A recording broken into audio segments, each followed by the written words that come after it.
What if I told you that the most eaten food on earth was invented by a poor city that the rest of Italy looked down on, and that a queen's visit in 1889 is the reason you know its name?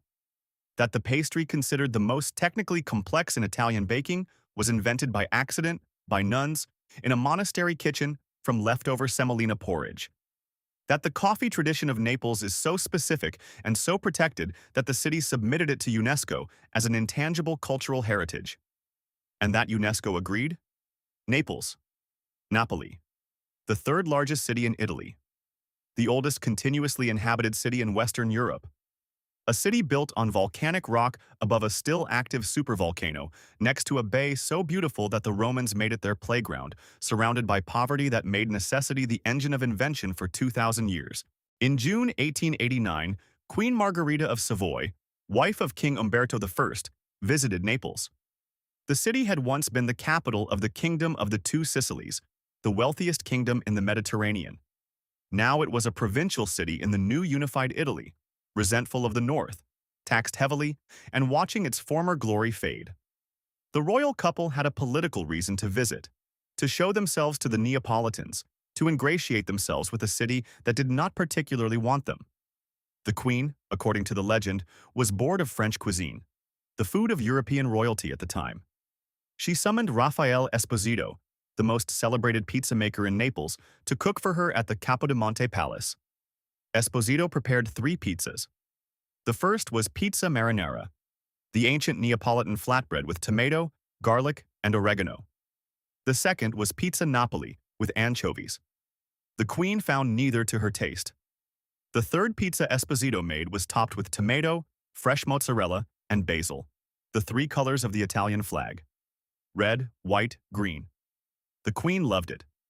Esposito named it Pizza Margherita in her honor and requested a letter with the royal seal confirming her approval. He received one. That letter, signed by Camillo Galli of the royal household, still hangs on the wall of Pizzeria Brandi in Naples today. Historians have debated its authenticity. Radiocarbon dating of the paper has confirmed it dates to the 19th century. The pizza that the queen approved already existed before 1889. Descriptions of a pizza with tomato, cheese, and basil appear in Neapolitan texts as early as 1866.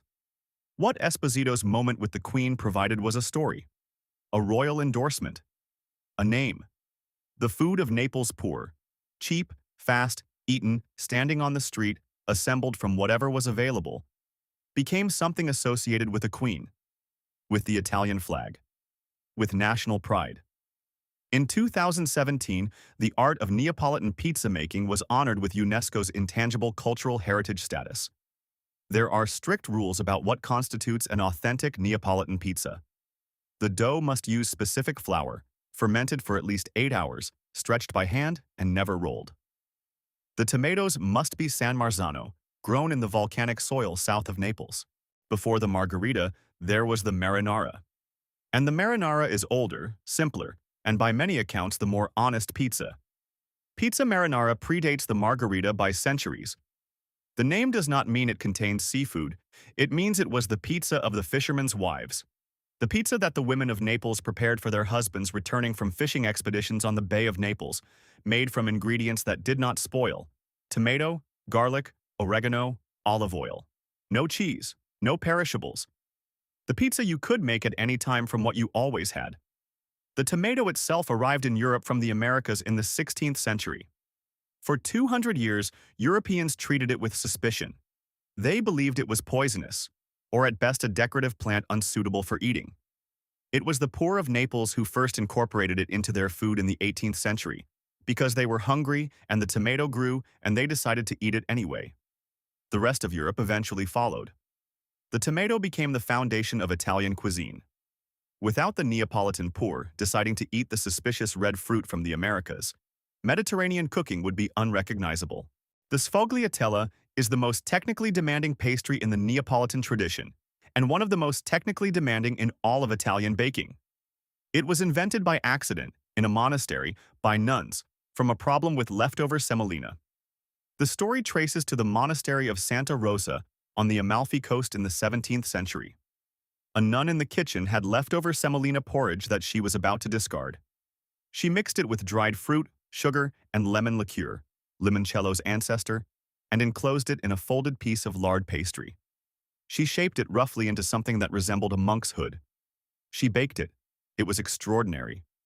The pastry spread from the monastery to Naples in the early 19th century, where a pastry chef named Pasquale Pintauro acquired the recipe and opened a shop on Via Toledo in 1818. His shop still exists at the same address today. He is credited with refining the pastry into its current form. Dozens of paper-thin layers of pastry dough, brushed with lard, rolled tightly, sliced, and shaped into a ridged cone that opens like a clamshell when baked. The interior is filled with the semolina, ricotta, candied orange peel, and cinnamon filling. The exterior shatters like 1,000 layers of crisp pastry when you bite into it. The sfogliatella ricci, the ridged clamshell version, is the classic.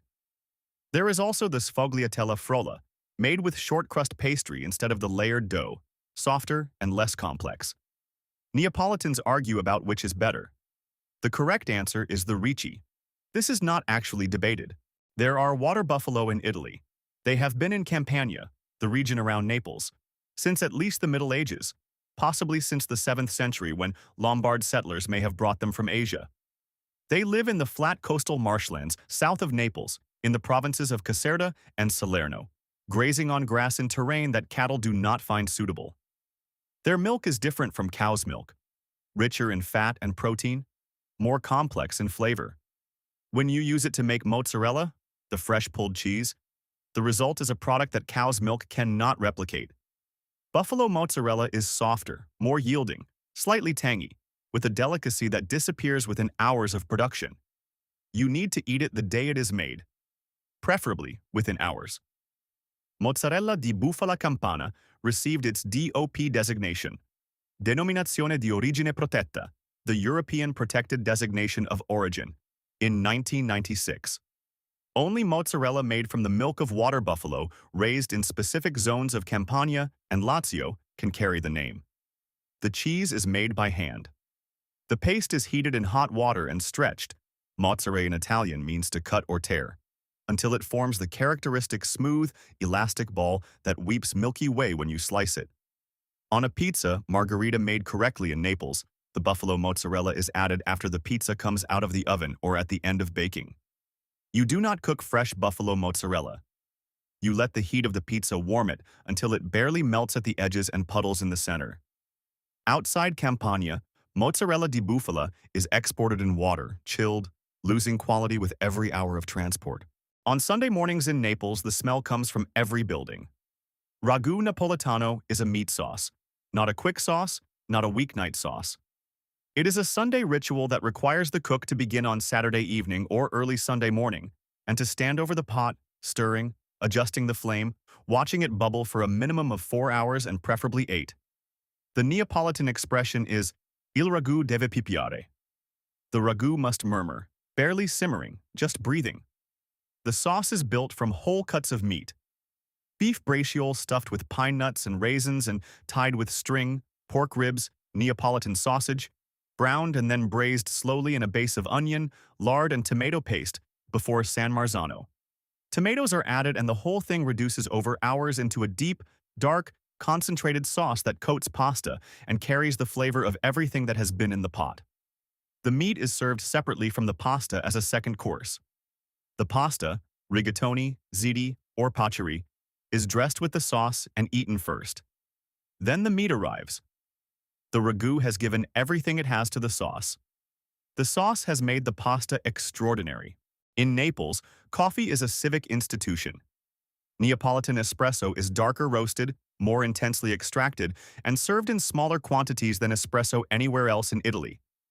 A small, dense, slightly bitter, slightly sweet concentrated shot that carries the flavor of the roast without the acidity that lighter roasts produce. The water of Naples, which comes from the volcanic aquifer of the Campanian plain, has a specific mineral composition that affects extraction. Neapolitans will tell you this is why their coffee is better than espresso anywhere else on earth. They are not entirely wrong. In 2017, the art of Neapolitan pizza making was honored with UNESCO's Intangible Cultural Heritage status, and the Neapolitan espresso tradition was included in the broader cultural heritage designation. The caffè sospeso, the suspended coffee, is a Neapolitan custom in which a customer pays for two coffees but drinks only one, leaving the second for anyone who cannot afford to pay. The tradition dates to the early 20th century in the working-class neighborhoods of Naples and has been revived in recent years as a symbol of Neapolitan generosity. Standing at the bar to drink espresso is the rule in Naples. Sitting costs more. The espresso is ready in 25 to 30 seconds. The baba is not originally Neapolitan. It was invented in Poland, developed in France, and arrived in Naples in the 18th century via the French court of the Kingdom of Naples. What Naples did to it, soaking it in rum until it could absorb no more, is entirely its own. A baba napolitano is a yeasted cake, enriched with eggs and butter, baked in a mushroom shape, then soaked while still warm in a syrup of rum and sugar until it has absorbed a quantity of liquid that seems structurally impossible. The cake swells. The rum permeates every cell of the crumb. The result is simultaneously alcoholic and light, intensely flavored and delicate in texture, glistening with syrup on the outside and yielding within. In the pastry shops of Naples, in the Quartieri Spagnoli, on Via Toledo, in the historic center, baba are displayed in rows, glistening, soaked to capacity, sometimes finished at the table with additional rum poured from a small jug by the server. You press the baba gently before eating to release the rum that has collected inside. It runs over your fingers. This is intentional. The baba spread from Naples through French cuisine in the 19th century, where it influenced the savarin, a ring-shaped version. Pastry chefs in Paris, London, and Vienna encountered the Neapolitan baba and carried versions of it home. The lemon of the Amalfi Coast, the Sfusato Amalfitano, is not a standard lemon. It is large, thick-skinned, intensely aromatic, low in seeds, and high in essential oils, grown on terraced gardens above the sea, protected from cold winds by the cliffs of the Amalfi Peninsula. It is a lemon that smells like a lemon aspires to smell. The Sorrento lemon, Feminello Sorrentino, is its neighbor and its equal. Limoncello is made from the zest of these lemons. Only the zest, never the bitter white pith. Steeped in pure alcohol for days until the oils transfer completely, then diluted with sugar syrup and water and rested until the flavors integrate. The result is a cold, sweet, intensely lemon liqueur that is served after dinner at exactly the temperature at which it can be consumed without effort. Very cold, almost frozen. The legal origin of limoncello is disputed. The family of Maria Antonia Ferraz claims she made the first limoncello on Capri in the early 1900s. The Aceto family of Sorrento claims the same. Massimo Canale of Capri registered the first limoncello trademark in 1988. Before that, it was made in homes throughout the Amalfi Coast and distributed informally to guests and neighbors. What is not disputed? Limoncello is the expression of a specific place's specific lemon, made nowhere else with the same result. You can buy limoncello in airports across Italy. You can make it anywhere with any lemon. This one does not travel. Friarelli, sometimes called broccoli di rapa in other parts of Italy, though Neapolitans resist the comparison, is a bitter green vegetable specific to the Campanian growing tradition. It is the flowering tops of a specific variety of turnip, harvested before the flowers fully open, with small leaves and thin stems and a bitterness that is aggressive enough to make its presence felt against any other flavor on the plate. In Naples, Friarelli is cooked in one specific way. Sautéed in olive oil with garlic and dried peperoncino until completely wilted and slightly crispy at the edges, then combined with Neapolitan sausage, salsiccia, to create the city's definitive sausage and greens combination. On pizza, it appears as a topping with smoked provola cheese and sausage, a combination so specifically Neapolitan that ordering it in a Neapolitan pizzeria signals that you know what you are doing. Friarelli does not grow well outside Campania. The specific climate, mild winters, volcanic soil, Mediterranean humidity, produces a bitterness and a texture that the same seeds grown elsewhere cannot replicate. It is available outside Naples in Italian specialty markets during winter months. Naples invented food for people who had nothing and made it into something that the entire world wanted.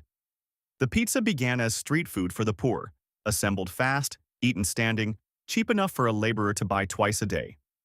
The tomato was the suspicious fruit that nobody else would eat, adopted by the hungry and proved correct. The sfogliatella was leftover porridge that a nun didn't want to throw away. The ragu is 8 hours of standing over a pot that the working class built into a Sunday ritual. The baba is a foreign cake that Naples made its own by soaking it in enough rum to make it into something different. This is how Naples operates in the kitchen. It takes what it has, what it's given, what arrives at the port from other places, and makes it into something that travels back out to the world in a form that Naples invented. The pizza that every country has adapted. The espresso that every coffee culture has learned from. The mozzarella that every fresh cheese aspires to be. Not every city invented food that feeds billions of people daily. Not every city's pastry was created by accident from leftover porridge in a monastery kitchen. Not every city's coffee tradition was so specific and so important that UNESCO declared it part of the world's intangible cultural heritage.